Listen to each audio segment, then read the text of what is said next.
الحمد لله الكريم المنان على ما هدانا إلى الإسلام وأرشدنا للإيمان، وأنزل هذا القرآن بالبرهان وأرسل لنا أفضل الرسل بأفصح اللسان، فله الحمد والشكر على هذه النعم العظيمة والآلاء الجسيمة، والصلاة والسلام على خير خلق الله وخاتم رسل الله الذي قال ما اجتمع قوم في بيت من بيوت الله يتلون كتاب الله ويتدارسونه فيما بينهم إلا نزلت عليهم السكينة وغشيتهم الرحمة وحفتهم الملائكة وذكرهم الله فيمن عنده وعلى آله وصحبه ومن اهتدى بهديه. وبعد، فقد وقفنا في الدرس الماضي عند قوله جل وعلا من سورة القصص: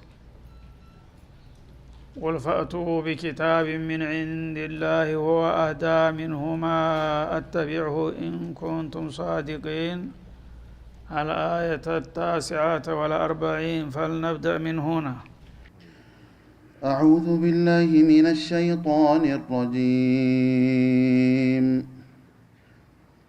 قل فأتوا بكتاب من عند الله هو أهدى منهما أتبعه إن كنتم صادقين، فإن لم يستجيبوا لك فاعلم أنما يتبعون أهواءهم، ومن أضل ممن اتبع هواه بغير هدى من الله، إن الله لا يهدي القوم الظالمين. ولقد وصلنا لهم القول لعلهم يتذكرون.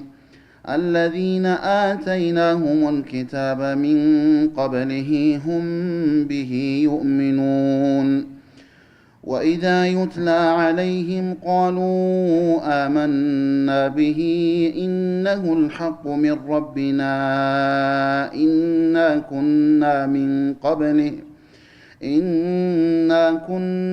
من قبله مسلمين. أولئك يؤتون أجرهم مرتين بما صبروا ويدرؤون بالحسنة السيئة ومما رزقناهم ينفقون. وإذا سمعوا اللغو أعرضوا عنه وقالوا لنا أعمالنا ولكم أعمالكم سلام عليكم لا نبتغي الجاهلين. إنك لا تهدي من أحببت ولكن الله يهدي من يشاء وهو أعلم بالمهتدين. وقالوا إن نتبع الهدى معك نتخطف من أرضنا أولم نمكن لهم حرما آمنا يجبى إليه ثمرات كل شيء رزقا من لدنا ولكن أكثرهم لا يعلمون.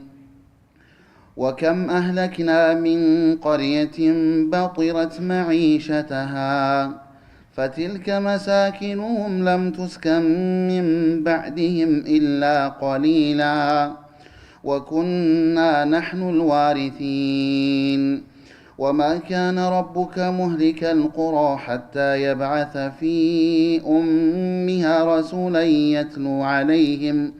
يتلو عليهم آياتنا وما كنا مهلك القرى إلا وأهلها ظالمون.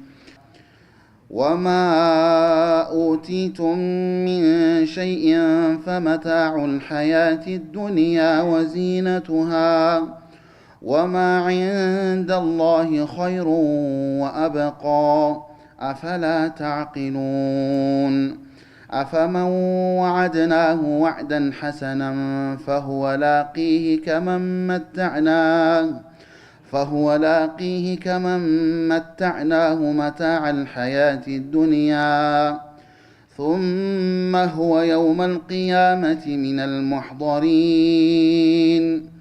ويوم يناديهم فيقول أين شركائي الذين كنتم تزعمون قال الذين حق عليهم القول ربنا هؤلاء الذين أغويناهم كما غوينا تبرأنا إليك ما كانوا إيانا يعبدون وقيل ادعوا شركاءكم فدعوهم فلم يستجيبوا لهم ورأوا العذاب لو أنهم كانوا يهتدون ويوم يناديهم فيقول ماذا أجبتم المرسلين فعميت عليهم الأنباء يومئذ فهم لا يتساءلون فأما من تاب وآمن وعمل صالحا فعسى أن يكون من المفلحين وربك يخلق ما يشاء ويختار ما كان لهم الخيرة سبحان الله وتعالى عما يشركون وربك يعلم ما تكن صدورهم وما يعلنون وهو الله لا إله إلا هو له الحمد في الأولى والآخرة وله الحكم وإليه ترجعون قل فأتوا بكتاب من عند الله هو أهدى منهما أتبعه إن كنتم صادقين الله سبحانه وتعالى عدا الإسلام ገና ከመነሻው ጀምሮ በእስላም ላይ የሚሰሩትን ደባና የስም ማጥፋት ዘመቻ መልስ በመስጠት ሙሽሪኩል አረብ ነብዩን አለይሂ ሰላቱ ወሰላም አንዴ እብድ ነው፣ ሌላ ጊዜ ጠንቋይ ነው፣ አጭበርባሪ ነው፣ ሟርተኛ ነው፣ ድግምተኛ ነው እያሉ የሆኑ ያልሆኑ ውጅንብሮችን ይፈጥሩ ነበር። ቁርአንንም እንደዛው ሲህር ነው፣ ሸዕር ነው ይሉ ነበርና ለዛ መልስ ሲሰጥ ምን አለ? ቁል ለሁም ያ ረሱለና ፈእቱ ቢኪታብ ሚን ዒንዲላህ፣ እኔ ያመጣሁትን ኪታብ እንደዚህ የምታጥላሉና ዋጋቢስ የምታደርጉ ከሆናችሁ እእቱ ቢኪታብ ሚን ዒንዲላህ፣ እስቲ እናንተ የተሻለ አማራጭ አምጡ፣ ከጌታ ዘንድ ተዚህ የተሻለ መመሪያ አለ የምትሉ ከሆነ አንድ ሰው የሌላውን እንግዲህ ነገር ማጥላላትና ማንቋሸሽ ማድረግ የሚችለው የተሻለ አማራጭ ሲያቀርብ ነው ማለት ነው።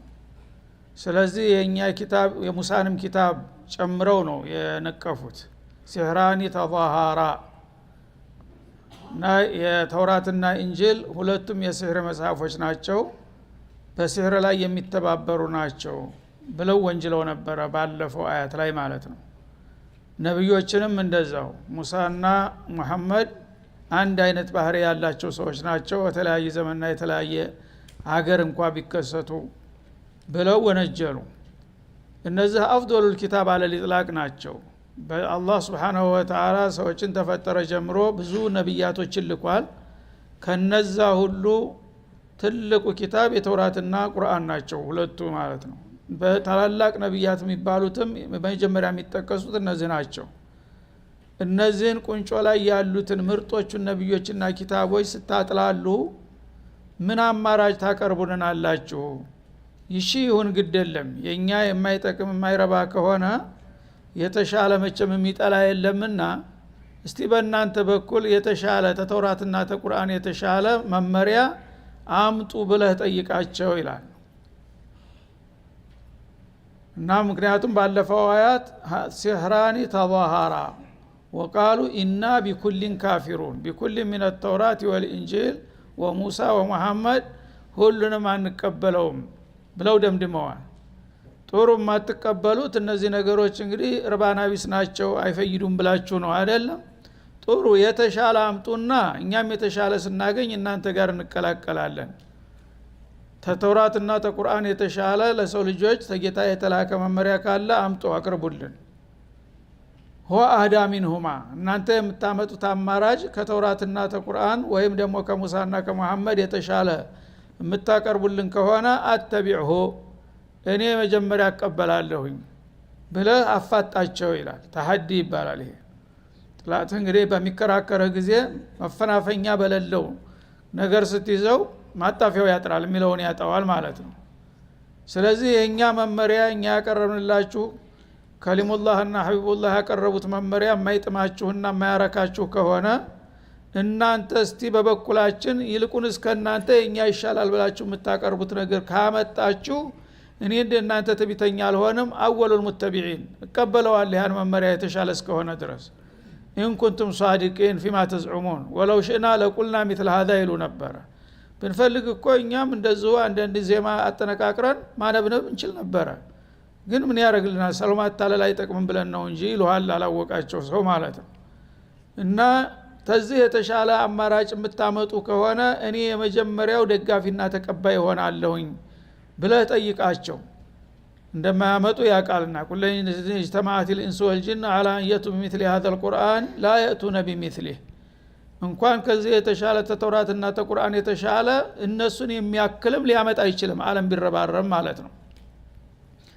በዚህ መልክ ጠይቃቸውና ያንን እንግዲህ ሊያጃጅሉት የሞከሩትን ሰፊ ህዝብ የሚባለውን እናንተ ሊቀሟችሁ ነውና እንደዚህ የሚሉት በሉ እንግዳ እኛ እና ተዚህ የተሻለ መመሪያ የምታመጡ ከሆነ እኔ እናንተን መመሪያ አቀበላለሁ ይሄንን ትቼ በላቸው። የዛ ጊዜ ማምጣት ሲያቅታቸው በህዝባቸው ፊት ይዋረዳሉ። ለካ ዝም ብሎ ነው ገለ የሚያወናብደው።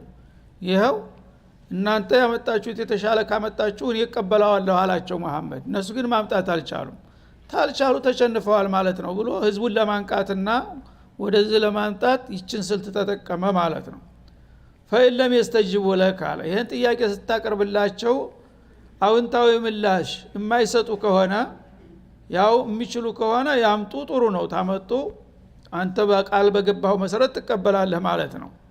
ግን ሊያመጡ አይችሉምና ለዚህ ጥያቄ መልስ የማይሰጡ ከሆነ ፈአለም ያነ እወቅ አነማ የተቢዑነ አህዋአሁም እነሱ ምንጊዜም የሚከተሉት ግላዊ ስሜታቸውን ነው። እነሱ ያው ሐቅ ስለማይዋጥላቸው ሆዳቸው እያወቀ እንዴት በሱ በኩል የመጣን ሐቅ እንቀበላለንና አለቃነትን ለሱ እንሰጣለን ብለው በመቀኝነት ነውና የሚፍጨረጨሩት። ይህን ጥያቄ በኢንሷፍ አቅርበህላቸው እኔ የተሻለ ካመጣችሁ እናንተ ያመጣችሁትን ለመቀበል ዝግጁ ነኝ ስትላቸው የማያመጡ ከሆነ እነሱ ወትሮውንም የግል ስሜታቸውንና ፍላጎታቸውን ሊጭኑባችሁ እንጂ ሌላ እንዳላደለ እወቁ ይላል ማለት ነው። ይህንን እወቅና አህለል ባጢል መሆናቸውን አጋልጣቸው ለሌሎቹ ማለት ነው። ሚመን ተበዐ ሀዋህ ሰዎች እንግዲህ አፈመን ተበዐ ሪድዋን አላህ ባለው ፈንታ መን ተበዐ ሀዋህ ሰው ዝንባሌውን ስሜቱን የሚከተል ሰው አለ። ያንን እንደ ቅዱስ አድርጎ ይቆጥረዋል። ነው እኔ ጭንቅላት ያላመነብን ነገር አልቀበልም ይልሃል። ጭንቅላት በኩፍር ከተሞላ በአንተ ጭንቅላት ነው እንደ ሰው የሚነዳው። ስለዚህ ዝንባሌ መጥፎ ዝንባሌያቸውን ነው የሚከተሉት። ቢገይሪ ሁደን ሚነላህ ከአላህ የሆነ መመሪያ ሳይኖራቸው የሰው ልጆች መመራት ያለባቸው በፈጣሪያቸው ፍቃድ ነው። ምክንያቱም አላ ያዕለሙ መን ኸለቀ ወሁወ ለጢፉል ኸቢር እንዳለው ለሰው ልጆች የሚበጃቸው በዱንያም በአኸራም ለአካልም ለመንፈስም ከአላህ የበለጠ ለሰዎች የሚያቅላቸው ማንም የለም።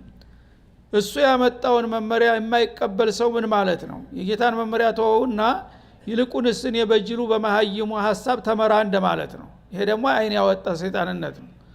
ስለዚህ ዝንባሌውን ከሚቀበል ሰው ከሚከተል ሰው የበለጠ የተሳሳተ ማን አለ?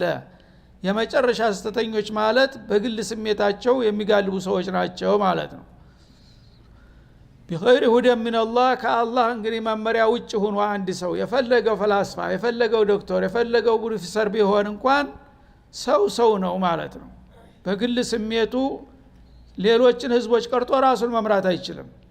ሊመስለው ይችላል እመራለሁ ካላ ግን ወደ አደጋ ነው ይዞ የሚመጣው። ማኡሪኩም ኢላ ማአራ ወማ አህዲኩም ኢላ ሰቢለ ረሻድ እንዳለው ቁንጫቸው ፊርዓውን እኔ ያየኋትን ምርጥ ሐሳብ ነው የምነግራችሁ የቀናውን መንገድ ነው የማመለክታችሁ አለ። መጨረሻ ግን ያው ባህር ይዟቸው ገባ ያሳራት አደረጋቸው ማለት ነው።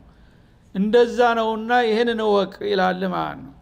ኢነላህ ላ የህዲ القوم الظالمين እንዲህ አይነቶቹ ሰዎች ዛሊሞች ናቸው፣ ግፈኞች። ማን ነው የሚዘልሙት? መጀመሪያ ራሳቸውን ነው የሚዘልሙት። ተመልካም እድል ራሳቸውን ያግዳሉ። እንደገና ሌሎች የዋህ ወገኖቻቸውን ተበተሰብ ጀምሮ ሐቅ እንዳይቀበሉ ያደርጋሉ። አባዬ ያልተቀበለውን እንዴት አድርጌ እቀበላለሁ እያለ ጅሉ ተከትሎ ይጓዛል። ያንን አሐበና ሲሆነውን በተሰቡን ለጀሃነም ይዳርገዋል ማለት ነው። ከዛ ወዳጅ ዘመዱን እየሰፋ ይሄዳል ዙልሙ። እና እነዚህ ሰዎች ግፈኞች ናቸው። ምክንያቱም ጸረ ሐቅ ስለሆኑ ሐቅ አይዋጥላቸውም። በተቃራኒው የራሳቸው ዝንባሌና ስሜት ግን የፈለገው ዙልም እንኳን መሆኑን እያወቁ ጠፍተው ይዘው ለመጥፋት ነው የሚፍጨረጨሩት ያሉት። እነዚህን ሰዎች ደግሞ አላህ የመዳኛ መንገድ አይመራቸውም አለ። ዛሊም ጸረ ሐቅ ሆኖ በባጢል ላይ መሆኑን እያወቀ ሁል ጊዜ ላለመቸነፍ የሚፍጨረጨር ሰው ዛሊም ስለሆነ አላህ ይሄን ሰው አይወፍቀውም፣ በዱንያ በአኺራ ለመልካም እድል አያበቃውም አለ አላህ Subhanahu Wa Ta'ala። እንዲህ አይነቶቹ መግዱብ አለይሂም ናቸው እንግዲህ አሁንም ዓለምን የሚያሽከረክሩት ያሉት ማለት ነው። ጌታችሁ ያወረደላችሁን መመሪያ ተውትና ይልቁንስ ከሱ እኛ ያልናችሁ ይሻላችኋል እያሉ እነሱ ጋር እንድንዘምር የሚያደርጉን ይሄ ነው፣ ይዘውን ለመጥፋት ማለት ነው። የራሳቸው ጥፋት እንግዲህ አልበቃ ብሎ ዓለምን ወደ አደጋ እየመሩ ነው ያሉት። አላህ ደግሞ እንዲህ አይነቶችን ልግመኞችና ሸረኞች በዱንያም በአኺራም ለስኬት አያበቃቸውም፣ አይቀናቸውም አለ አላህ Subhanahu Wa Ta'ala። ወለቀድ ወሰልና ለሁሙል ቀውል እና እንዲህ አይነቶቹን ሰዎች في ዘማን ወመካን እኛ ወደ ሐቅ መለሱ እንደሆነ በማለት ቃላችንን ደጋግመን ገልጸንላቸዋል ይላል። ፈሰልና ለሁሙል ሐቅ ማለት ነው። እና እውነቱ የት እንዳለ ቁልጭ አድርጎ የሚያሳዩ አያቶችን እያወረን በተደጋጋሚና በተከታታይ ብዙ መለኮታዊ መመሪያዎችን ደርድረንላቸዋል በዚህ ቁርአን ውስጥ። ምናልባት አንድ ቀን ልብ ቢገዛ ወደ ህሊናው ቢመለስ እያል አንዱ ሱራ ላይ የተነገረው ሌላ ሱራ ላይ፣ አንዱ አያት ላይ የተገለጠው በሌላው አያት የበለጠ እያብራራን የታሪክን እንግዲህ የማህደር እየዘረዘር በየጊዜው ትንቢተኞችና ምቀኞች ምን እንዳጋጠማቸው እንዲሁም ደግሞ አለል ሐቅ ራሳቸውን ለሐቅ በማስገዘታቸው ምን ያህል ጌታ ዘንዳ ቦታ እንዳላቸው ቃላቶቻችንን ደጋግመንና አብራርተን አቅርበናል። ልብ ያለው ልብ በል እንደማለት ለአለሁም የተዘከሩን። ይህን ሁሉ የምናደርገው ለምንድነው? የሰው ልጆች የሚጠቅማቸውን በዘለቄታው የሚበጃቸውን ነገር መገንዘብ ይችሉ ዘንድ ምናልባት ከመንገርና ከማስጠንቀቅ እንዳይቀር ብለን ታስፈላጊው በላይ ቁም ነገሩን ደጋግመን አብራርተንላቸዋል ይላል አላህ Subhanahu Wa Ta'ala። ይሄን ሁሉ ካደረግን በኋላ እንግዲህ እምቢ ካሉ ዛሊሞች ናቸው፣ የራሳቸው ጥላት ናቸው፣ የሌሎች ጥላት ከመሆናቸው በፊት ናቸው። ራሳቸው ጀነትን አንፈልግም ጀሃነም ይሻለናል፣ ኸይርን አንፈልግም ሸር ይሻለናል፣ ኢማንን አንፈልግም ኩፍር ይሻለናል የሚል ሰው የራሱ ጥላት አይደለም? እንደዚህ አይነት ግፈኞችን አላህ Subhanahu Wa Ta'ala እንግዲህ ደጋግሞ ሁጃቸውን አስጨርሶባቸዋል። ምንድነው ምክንያታችሁ? የሚያነሱት ሹብሃትና ብጅታ ሁሉ የሚገልጡና የሚያብራሩ አያቶችን እያወረን ለሚነሳው ጥያቄ ሁሉ ተገቢውን መልስ እየሰጠን አብራርተን ገልጠንላቸዋል። ይሄን ሁሉ ያደረግነው ለምንድነው? ለአለሁም የተዘከሩን፣ የሚጎዳቸውን ተሚጠቅማቸው ለይተው እንዲያውቁና ወደ ትክክለኛ አቅጣጫ እንዲመጡ እድሉን ለማመቻቸት ነው። ይህን ሁሉ አድርገንላቸው የማይቀበሉ ከሆነ ያው የመረጡትን ጥፋት ይዘው ይጓዙ። ታውን በኋላ እኛ በእነሱ ምንም እንዲህ ሳናረግላቸው ቀረን ማንልበት ምክንያት ላይ ተደርሷል ማለቱ ነው። እና እንግዲህ አላህ የሂዳያ የሰጠው ሰው አንድ አያት በመስማት ልቡ ይራራና ወደ ሐቅ ይመጣል። ያ ደግሞ የፈለገው መላይን አያት ብታነብለት መህማ ተቲና ቢሂ ሚን አያቲን ሊተስሐረና ቢሃ ፈማ ነህኑ ለከ ቢሙእሚኒን። የፈለገውን አያት እያልክ የጌታ ቃል እያልክ ብትደረድር ያመጣውን ብታመጣ ሰማይ ዝቅ መሬት ከፍ ቢባል ታቋሚ ወይ ፍንክ ይችላል ማለት ነው። ፈርዶበታል፣ ለጀሃነም ተመድቧል። ስለዚህ የዚህ አይነቶቹ ሰዎች እንግዲህ ምክሩን ሰምተው አቋማቸውን የማያስተካክሉ ስተታቸውን የማያርሙ የማይገነዘቡ ከሆነ ግደለም ተዋቸው፣ እንገናኛለን ቀጠሮ ሲደርስ ይላል አላህ Subhanahu Wa Ta'ala። الذين آتيناهم الكتاب من قبله እንዲህ አይነቶቹ ልግመኞችና ሸረኞች እንግዲህ ጥፋትን ከመረጡ ተዋቸው። ግን በሌላ በኩል ደግሞ ቀደም ሲል ይሄ ኪታብ ከመምጣቱ በፊት የቀደምት ኪታቦችን ዕውቀት ያደልናቸው ሰዎች አለ ሁም ቢሂ ዩእሚኑን እነሱ እንደለመዱ በነካጃቸው በዚህ በአዲሱ መመሪያ ያምኑበታል። እነዛ ልግመኞቹ በመካዳቸው ራሳቸውን ጎዱ እንጂ አንተ ምንም አትሆንም፣ ያንተን መመሪያ የሚቀበል ሰው ይመጣል ይላል አላህ Subhanahu Wa Ta'ala። ከነዛ ከቀድሞ ኪታብ ባለቤትነን ባዎችም ሱዓዳዎቹና ቀና አመለካከት ያላቸው ያንተን ኪታብ ትክክለኛ ሐቅ መሆኑን መስክረው ይቀበሉታል፣ ይከተሉታል። ያኔ እነዚህኞቹ ከሃዲዎቹ ራሳቸውን ጎዱ እንጂ ቁርአን ተቀባይ አላጣም። ምሁርነን ከሚሉትም ክፍሎች የቀድሞ መጽሐፍ ሊቆች፣ ጳጳሳት፣ ቀሳውስቶች በሙሉ ይሄን ነገር ሲሰሙ አብዛኛዎቹ ሂዳያ አላህ የሰጣቸው ገና ተመጀመሪያ ጀምረው في ዘማን ይቀበሉታል ማለት ነው፣ ይመሰክራሉ። ያኮ ለመኖር ብለን ነው እንጂ ሐቁ ያለው ከናንተ ጋር ነው ይላል በግልጽ ማለት ነው። እነዛ ስተተቀበሉ ድረስ ልግመኞቹና ሸረኞቹን ተዋቸው፣ ሸራቸው ራሳቸው ነው የሚያቃጥላቸው አላህ Subhanahu Wa Ta'ala። እና በዚህ የተጠቀሱት ነጃሺ ረሂመሁላህ የላካቸው 70 ቀሳውስቶች ነበሩ ነብዩን እንዲዘይሩ ልኡክ አድርጎ ማለት ነው። በአንዲት እንኳን አሳፍሮ 70 የሀገር መሪ ቀሳውስቶችን ነብዩ ጋር ሄደው በግንባር እንዲነጋገሩና መረጃ እንዲያመጡለት ላካቸው ማለት ነው። እነዚህ 70ዎቹ ሁሉ መዲና ሙነወራ መጥተው ነብዩ ጋር ተገናኝተው ሱረቱ ያሲንን አነበቡላቸው። ያኔ በተመስጠው በደስታ ተሰሙ። በኋላ በጅምላ አንድ ጊዜ ሰለሙ። የሁሉ ታሪክ የውስጣውን የለም ተቀብሮ ነው ያለው። 70 ቄስ በአንድ ጊዜ ኢትዮጵያዊን ቄስ ነብዩ ጋር መጥተው ሰልሟል። የሁሉ ታሪክ ተዘግቶ ነው ያለው እስካሁን ድረስ። ለምን አዳዎቹ ይሄ እንዲነገርባቸው አይወዱም ማለት ነው። አሁን ያሉት ይሄ ነገር ቢያውቁ ራሱ የሚያጠያይቅ ነገር ነበር። ግን ሙስሊም ነኝ ተብየው ራሱ ዲኑን አያውቅም። ይሄና እንግዲህ በኢብኑ ከሲር ውስጥ በሰፊው የተዘገበ ቂሷ ነው። 70 ቄስ በአንድ ቀን ነብዩ ፊት ቀርቦ አምኗል። በዛም ነው አላህ ያወደሳቸው ይላል። الذين آمنوا ማለት ቀሳዊሰቱ ሀበሻ ይላል። የሀበሻ ቀሳውስቶች 70 የሚሆኑ ልኡክ ቡድን እንግዲህ በከፍተኛ ደረጃ በፓርላማን ደረጃ የንጉሱ አማካሪ የነበሩ ሰዎች ናቸው፣ ተራ ሰዎች አይደሉም። እሱ ያው የሀገር የመምራት ኃላፊነት ስላለበት በአንድ ጊዜ ብድግ ብሎ መምጣት አልቻለም። እኔ እስተማመቻች ድረስ እስቲ እናንተ ባለሙያ ናችሁና የዲኑ አባት ስለሆናችሁ ሂዱና ከነብዩ ጋር ተነጋገሩና እኔ እስከመሄድ ድረስ አምጡልኝ መረጃ ብሎ ላካቸው። ሲመጡ ነብዩ ጋር ሲነጋገሩ በቃ ግልጽ ሆነ። ተውራትና እንጂል የሚለው ነገር ጋራ 100% መጣ ማለት ነው። ያን ነገር ምን እንጠብቃለን ብለው እንባቸውን እያዘነቡ ወደ አሽሃዱ አላ ኢላሃ ኢላላህ አሉ ማለት ነው።